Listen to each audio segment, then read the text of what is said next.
Hey everyone, this is Christian Heimel, host of Press Row. Thanks so much for listening to the following broadcast, courtesy of Public House Media.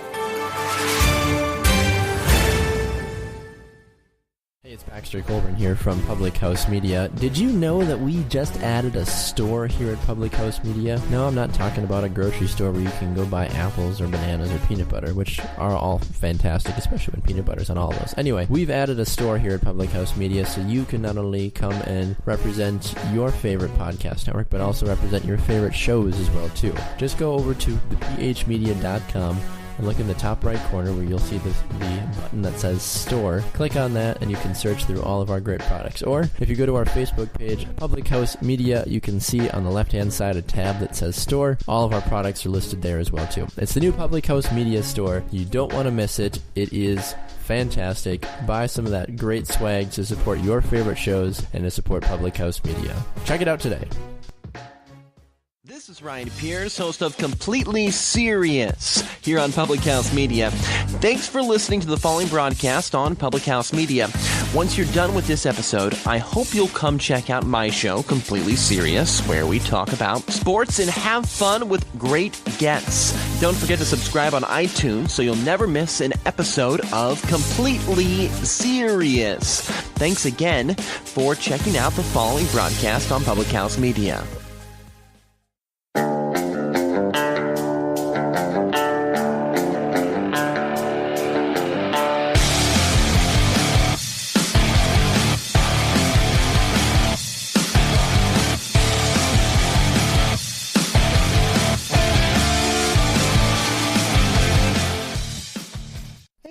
Welcome to Beauties and Headcanons, where we're nerdy, and you probably are too. This is Elisabeth, and I'm here today with Emily and Lindsay, and we're here to talk nerdy to you, specifically about fantasy casting, which is maybe kind of a little similar to fantasy football, where you pick, your favorite players and put them on a team that you construct for yourself. Except in this case, we're talking actors and actresses we'd like to see in certain roles. I think we all have thespians that we're drawn to for, one reason or another, and I'm sure there's roles out there that we'd like to see them tackle and portray on screen, whether they have before or not. Now, just to be clear, though, we're not in any way trying to disparage other actors or actresses who have taken on the roles we discuss. We totally enjoy and appreciate everybody's contribution, aside from maybe a few whose performances were quite obviously leave something to be desired. And while we'd like to see specific people in specific roles, that doesn't necessarily mean we want them to replace whoever has filled the role. We just like to see them in addition to the already established body of work out there. So my first pick here, I was trying to think of some of my favorite actors and actresses out there, specifically from the nerd world, because, that's what our podcast is about. And I would totally love to see Alan Tudyk as the genie from Aladdin, whether it's live action or a voiceover.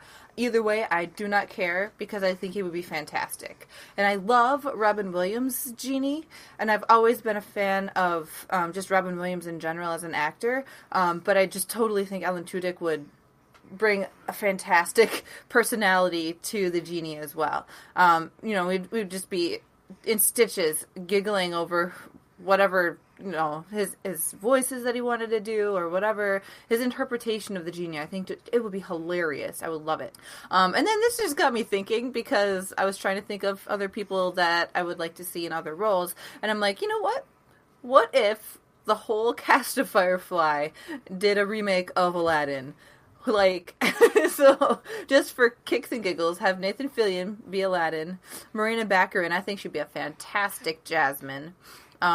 Just for fun, Adam Baldwin can be Iago, the parrot guy. That'd just be funny. And then Ron Glass, we can't have him anymore because he has passed away. But if he were still alive, I think he would do a fantastic job as Jafar. So that's just my little mind wandering on, what if we took this whole cast and put them in something else? Wouldn't that be great? I think that would be fantastic. I think that's probably the start of a really great alternate universe fanfic, just plopping them all in this other universe. And I think it would be really, really interesting to have Ron Glass as Jafar, because, he's typically this really cool and really good guy, and then to see him take on this role as a, obviously bad guy, I think that would be great. Yeah, and I think, he's such a good actor. I think he he could really sell it, you know what I mean? Because he's, like you said, he is typically cast as a good guy, but he has a darker side to him. We kind of see that in Firefly, and we don't get to see a lot of his backstory, but I think he'd do really, really well. So wait, what about, Summer Glau? That's a really good question, because I actually thought of, Summer Glau or Jewel State and Gina Torres and everything. I'm like, there's not a ton of female roles in Aladdin. Like, where could we put them? Gina could be the tiger. Which one could be? Gina could be the tiger. Totally. Could be Raja. Oh my goodness. That would be great. And I don't know who would play the Sultan unless we had, I don't know. I think Jewel State could be the Sultan, and then Summer Glau could take over for the monkey. Yes, or Summer Glau could totally be Jafar. Ooh, yeah, that too. So many good options. I know. So I mean, if we could do some gender swapping too, figure out, have female villain or female sultan, maybe. I don't know. We could figure something out. Definitely. But yeah, that's what I've got for my first pick. I also think that Ron Perlman would be a really good Thanos. And actually, I saw him not for the first time. I figured out who he was, what his real name was, when I watched the first episode of Sons of Anarchy, and I'm like, who is this actor?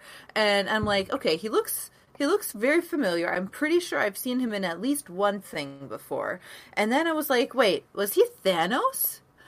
And then I looked up, Sons of Anarchy and figured out who he was playing, and he's definitely not Thanos, but he should be. He's got the chin, first of all. He looks exactly like actual Thanos, and he's just a really good actor. He's got this gravelly voice and a rough demeanor, at least in the Sons of Anarchy he does, which I don't know if he's a teddy bear in real life or anything, but he can totally act like a villain. So I totally think he would be a really good Thanos. Oh yeah, Ron Perlman is he's just awesome. I was introduced to Ron Perlman through the live action Hellboy movies, and I mean he knocked those out of the park. I mean, some of the iffy writing in them besides, I mean his role was fantastic, and I've just always loved him, and I feel sad that I feel like he's a bit of an underrated actor in Hollywood, because there are so many roles I think that he could get or should get, but he just doesn't for whatever reason. Yeah, well, and it was funny, too. I saw on Facebook there was this, I guess you could call it a meme of, if the Avengers Infinity War movie were made in the 90s and they listed all the actors and actresses that would play whichever roles, and he was picked as Thanos. I'm like, come on, he could have been picked now. Yeah, he's still active. And it's kind of funny that you listed Ron Perlman, because he's actually one of my fantasy picks, too. But I picked him for playing Cable. Because, I mean, come on, he looks like Cable. And, I mean, just his acting aside, I know that he could just completely embody everything that is Cable and then work off of Ryan Reynolds as Deadpool. I think it would just be awesome. And, I mean, I did see Deadpool 2, and Josh Brolin did do a good job, but I still want to see Ron Perlman as Cable. Come on, guys. That would be another good pick. I'm not too familiar with Cable the character, but I could totally see Ron Perlman just banter with Ryan Reynolds as Deadpool. That would be fantastic. Well, Cable is kind of a bit grumpy in real life, and I just think he could he could really embrace that role well. It's kind of like Hellboy a little bit, but with that grump factor turned up to about 11. I gotcha. Okay, so I could definitely see that happening. Oh, yeah. And for my second one, it's actually... it's an actor I've kind of been holding a torch for this specific role for years. I mean, I am not exaggerating. I have wanted to see him in this role since probably the early 2000s. So way before even Heath Ledger got the role, I wanted to see Paul Bettany as the Joker. There's just something about him. I think he could really embrace this certain side of the Joker. I just think it would be really good. Whoever comes in and plays a live action Joker, they have a difficult job because they have to make their performance stand out from everybody else who has done the job. Because there's been quite a few people who have really knocked the performance out of the park. You know, you think of Jack Nicholson, Heath Ledger, you think of Mark Hamill, who did the voice of Joker in Batman the Animated Series and Batman the Arkham games, and so many other animated Batman media. And you know, so you're going to naturally be compared to all of these things. So when you come in, you kind of have to embrace a little bit of a different side of the Joker and really make the role your own. And I think Paul could have really embraced a different side that we haven't really seen yet. I think it could have been a side that I don't want to say that Jared Leto was going for, but I think that Jared Leto maybe should have gone for, but just didn't quite get there. I just think Paul would have knocked it out of the park. And I hope that one of these days he maybe gets the chance to do it, because I think he would be absolutely amazing. That would be really cool, too. And we're familiar with him as Vision, correct, from the Avengers? Yes, he is in the nerd world as Vision. And he's also played in, you know, obviously other things. I originally saw him in A Knight's Tale, and so that was kind of my first reference for him. But even then, I saw the potential. I'm like, oh, he could be such a good Joker, and I want that role for him so bad. Oh, yeah, I remember Paul Bettany was in there, and Alan Tudyk was in there, too, I believe. Yep, and Heath Ledger, so it's a whole cast of awesome people. Yeah, that is a great cast. Talk about a fun movie. So check that one out, too, I guess. Oh, yeah, definitely.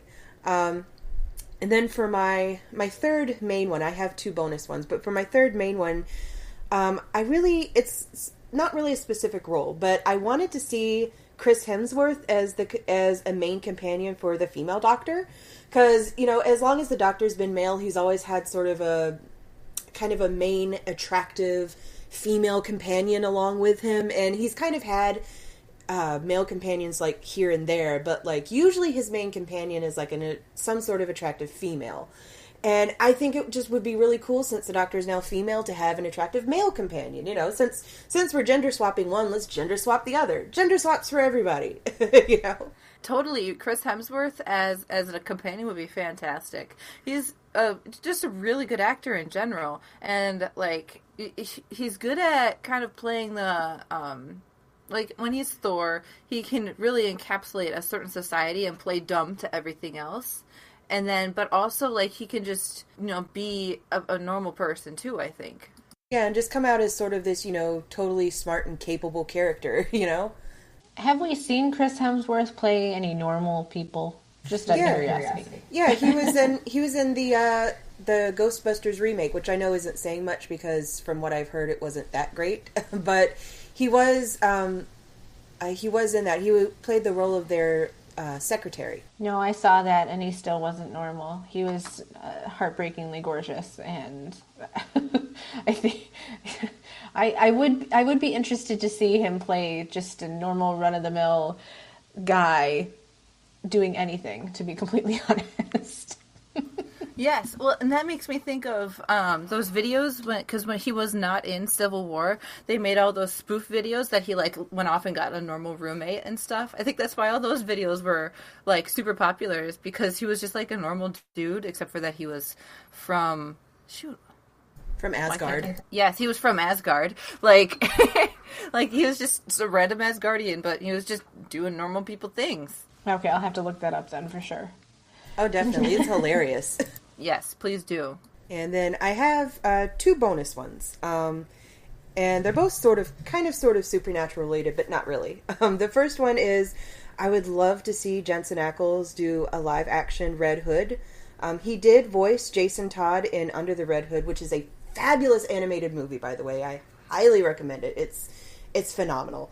But I would love to see him do a live action Jason Todd. And I know a lot of people criticize that idea because they're like, oh, well, you know, he's like 40 years old and Jason's supposed to be like in his early 20s, and, you know, he totally can't play that. And I'm like, look, there are 30-year-olds on the Disney Channel playing teenagers. Get out my face with that. He is a fantastic actor, and he knocked it out of the park voice-wise, and I know he would knock it out of the park acting, like, live action-wise. That sounds awesome. I mean, I think he's just a really good actor in general, although I haven't seen a ton of him. Like, from what I hear, he's just fantastic. I watched just some videos of him just interacting with fans and stuff, too. He just seems like a really great person.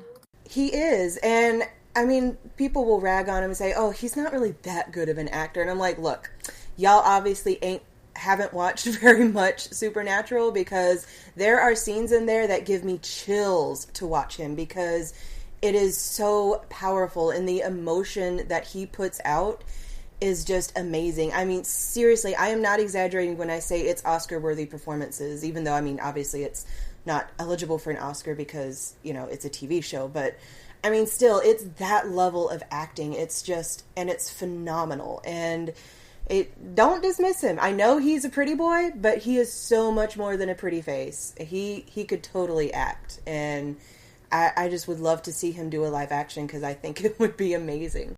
And then my second bonus one is a little bit more Supernatural related, and I think it would be so awesome to see John Barrowman as a human version of Dean's car in Supernatural, because I mean, this, you gotta admit, this is totally within the realm of possibility. With like maybe the Impala gets hit with some sort of spell or a curse and the Impala turns into a human. And John Barrowman just has great chemistry, and I think it would be fantastic to see a lot of his interactions with the boys, you know, like how he adjusts to, you know, being a human as opposed to being a car, and like, you know, what kinds of things might he tease Dean and Sam about, you know, about maybe some of their habits. You know, I think it would just be fantastic to see. It would basically kind of be like Captain Jack Harkness, but, you know, he's reincarnated from a car.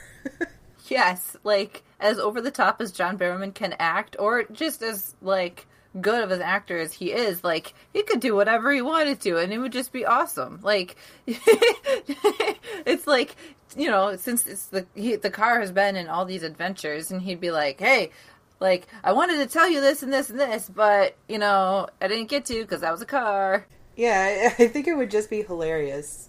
And I would love to see that. And like I said, I mean, with all the crazy stuff that goes on in Supernatural, it's totally within the realm of possibility. So I'm not usually someone who can actually fantasize about my favorite actors playing other roles, but I did have a short list of my favorites. And unfortunately, there's things like Alan Rickman. We all know he played Snape. And I've seen him in quite a few other little shorts and plays by Barrett. And I just feel like there was so much more that he could have done on screen. He was actually on stage quite significantly. And so we didn't really see very much of him other than Snape. And so I felt like that was just a tragedy in and of itself. There was just so much more in him that I wanted to see.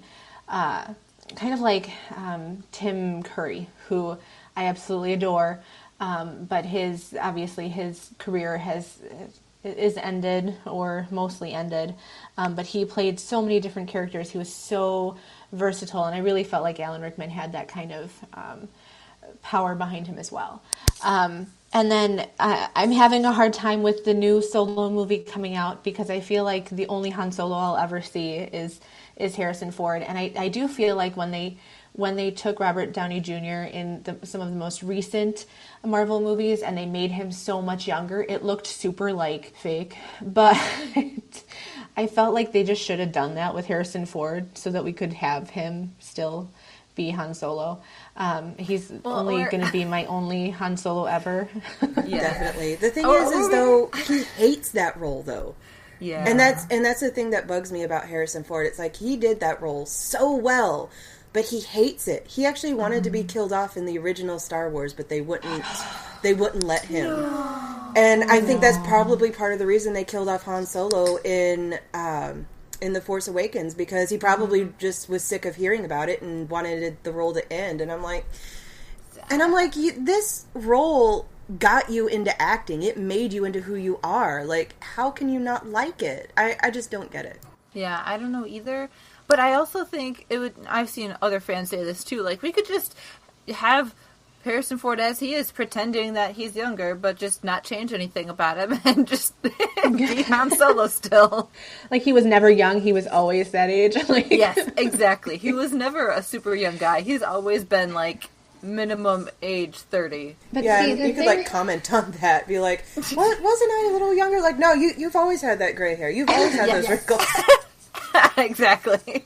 And then just keep going. I mean, Chewie's however old he is, so... Well, I know we're going to hear a lot, and we're going to find out a lot with the new movie, and I'm excited for that, but I'm also very, like, nervous. Yeah. The thing about Harrison Ford too is, like, I also adore him in this one movie. I can't remember what it's called. Regarding Henry, it's not very well known, and, you know, of course, I love him, Blade Runner and all the other things that I've seen in it. Although in the second Blade Runner, this one that just came out, I feel like he was playing himself. just Harrison Ford. I mean, that's fun too, though.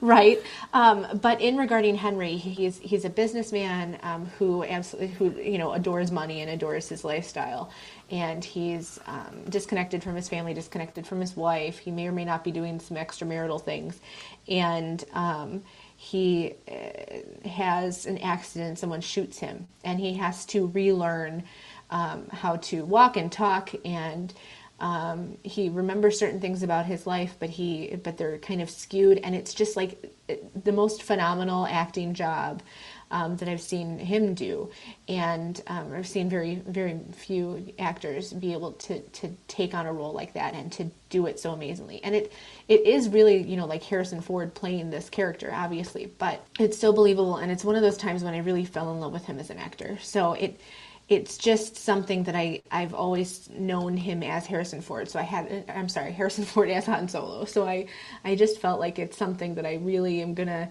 have to be open-minded about this weekend. So I don't have a whole lot of other lists. People in my list, you know, I really...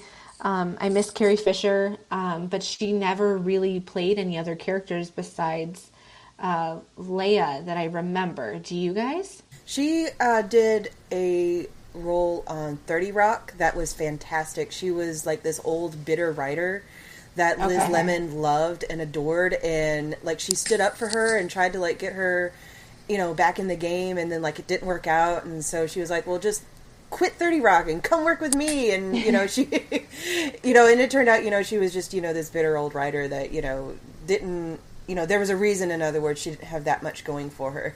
But, I mean, she was so fabulous in that role. It was fantastic to see her, even though it was a smaller role and she wasn't on there for very long. I mean, she took it and ran with it, and it was fabulous. Yeah, and so, you know, like the rest of the people I have are like David Tennant. I enjoy him in everything I see him in.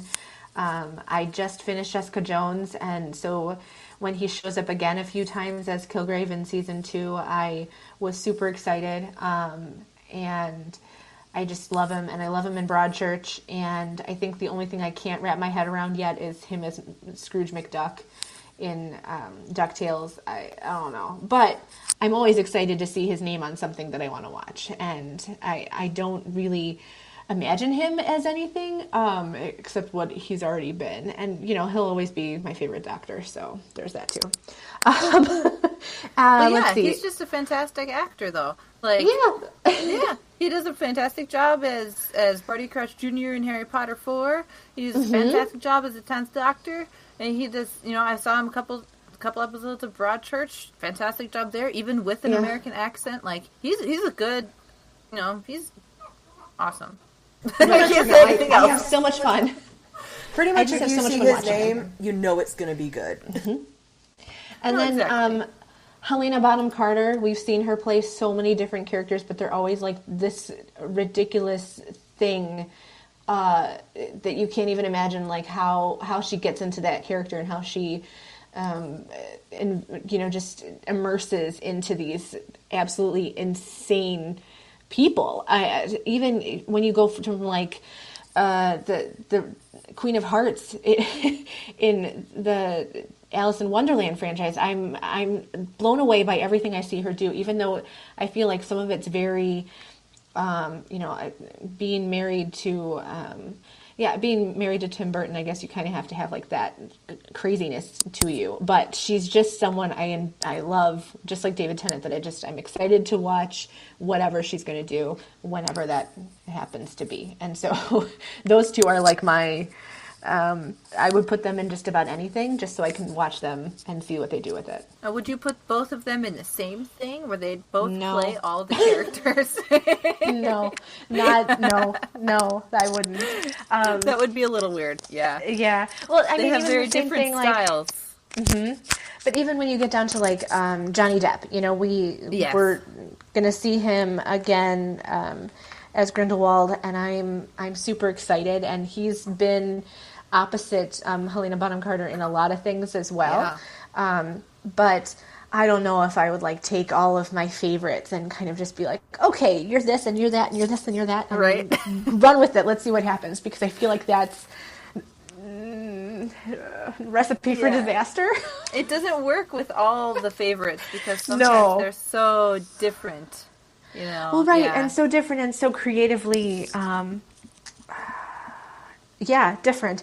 I had also thought about Val Kilmer. We haven't seen him do anything in a long time, and the things we have seen him do are amazing. But I feel like I remember Doc Holliday and The Saint, and I didn't like him as Batman. I'm kind of dating myself. That was 1995. So I just feel like there's so many different people that have done so many different things. And, like Val Kilmer hasn't been cast in a while in things that we're used to seeing, but maybe he's also kind of underrated, like Ron Perlman is, someone who could do more, but just hasn't had the opportunity yet. Oh yeah, I mean he is definitely a great actor. I actually saw a random movie of him. I don't even know the name of it because I saw it randomly on TV back when I actually watched TV, and he played this blind guy that he eventually got like his sight restored, but then he had obviously all kinds of issues, and it was amazing to see his performance. Unfortunately, what I've heard is he's kind of difficult to work with, so maybe that's why he hasn't gotten a lot of casting lately. I don't know. And haven't we heard that also about Christian Slater too? I mean, oh yeah, definitely. I'm super like in awe of the work I've seen him do, but at the same time, I've heard that he's just not someone you would. And it's so disappointing because it's like I think that really does get in the way for some actors to get certain roles because. Obviously people don't want to work with somebody that's difficult, and that's understandable, but at the same time, it's like, oh, but I would have really liked to see this.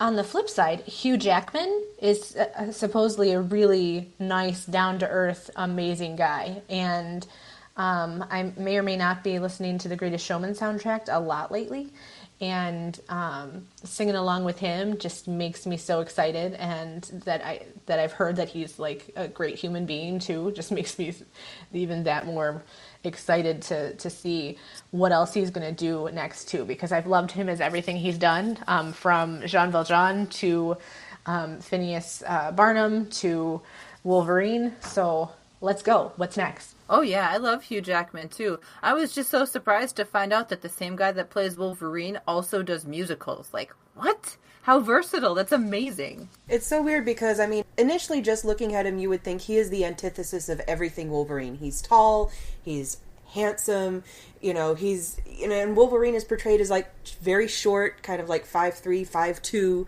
and like extremely grumpy. There's this broad, hairy, not necessarily handsome guy.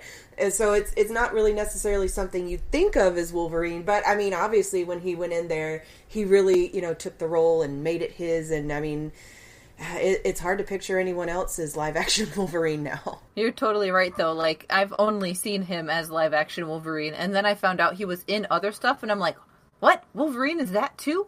Oh? Yeah, it's this big surprise. There are so many actors out there that are so versatile like that, and it's so surprising to, catch it with them and be like, oh, wait, this person is in this. That's so weird. Kind of similar thing happened when I initially saw Liam Neeson in episode 1, The Phantom Menace, is Qui-Gon Jinn, and I absolutely fell in love with him as Qui-Gon Jinn. Qui-Gon is like my favorite Jedi now. And then I later saw him in Les Miserables, playing Jean Valjean.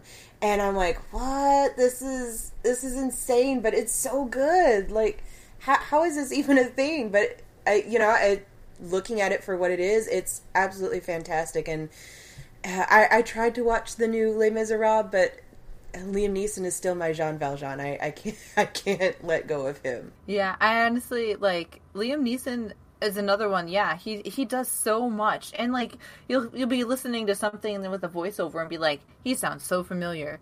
Oh, Liam Neeson, no wonder. Like, awesome, and like it's so cool to notice that they are versatile like that, because then they're really, really good at what they do. Well, and what's funny too about him is there are times where I'll hear a voiceover too, and I'll be like, sure that it's him. Absolutely, it's got to be Liam Neeson, and then it won't be.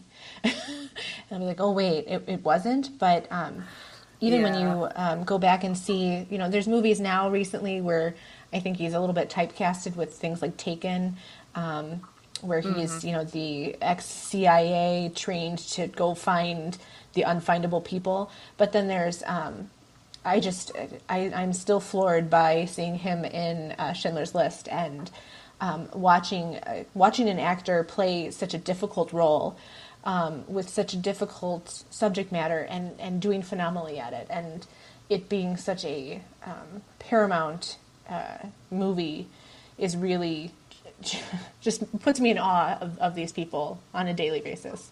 Well, thanks for getting nerdy with us today. Go ahead and talk nerdy to us. What actors or actresses would you like to see in other roles than what they've been playing? Or, if you have something that hasn't been cast for anything, who would you like to see? Tell us on our Facebook page. You can also find Beauties and Headcanons on Twitter and Tumblr and share your nerdy topic suggestions there, too. Subscribe to this podcast and others from Public House Media on iTunes, Spreaker, iHeartRadio, and wherever good podcasts are found. Check out our show swag at www.thephmedia.com and click on the store tab. Our show has its own swag. There are also coffee mugs with our logo on it, plus some t-shirts and phone cases and who knows what. Check it out. Find what you like. Represent. It's super awesome. We love feedback, so if you liked this episode, or even if you didn't, give us a rating and a review so that we can keep making great episodes for you. I'm Emily. I'm Elisabeth. And I'm Lindsay. And thanks for getting nerdy with us on Beauties and Headcanons.